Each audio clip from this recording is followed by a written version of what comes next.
ginagawa dun? Syempre, ano yan, kinukumusta niya si Junjun niya. Ha? Oo. Isang housemate sa PBB may video scandal. Isa raw sa mga housemates sa PBB ngayon ay may kumakalat na video scandal. May pasabog na chika si Ogie Diaz tungkol sa isa sa mga housemate ngayon sa Pinoy Big Brother PBB Celebrity Collab Edition na may kinasasangkutan daw na video scandal.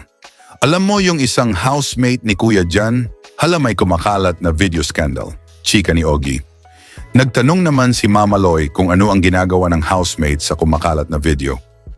Syempre ano yan, kinukumusta niya si Junjun niya, ani Ogie. Tapos nag-hi at kita ko teary-eyed eh.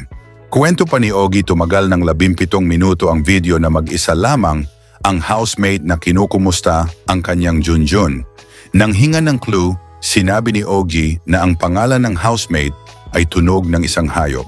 Paalala naman ni Ogie sa mga kabataan ngayon, lalo na sa mga nangangarap maging artista na huwag mainganyo sa cybersex dahil habang buhay na itong magiging laman ng internet.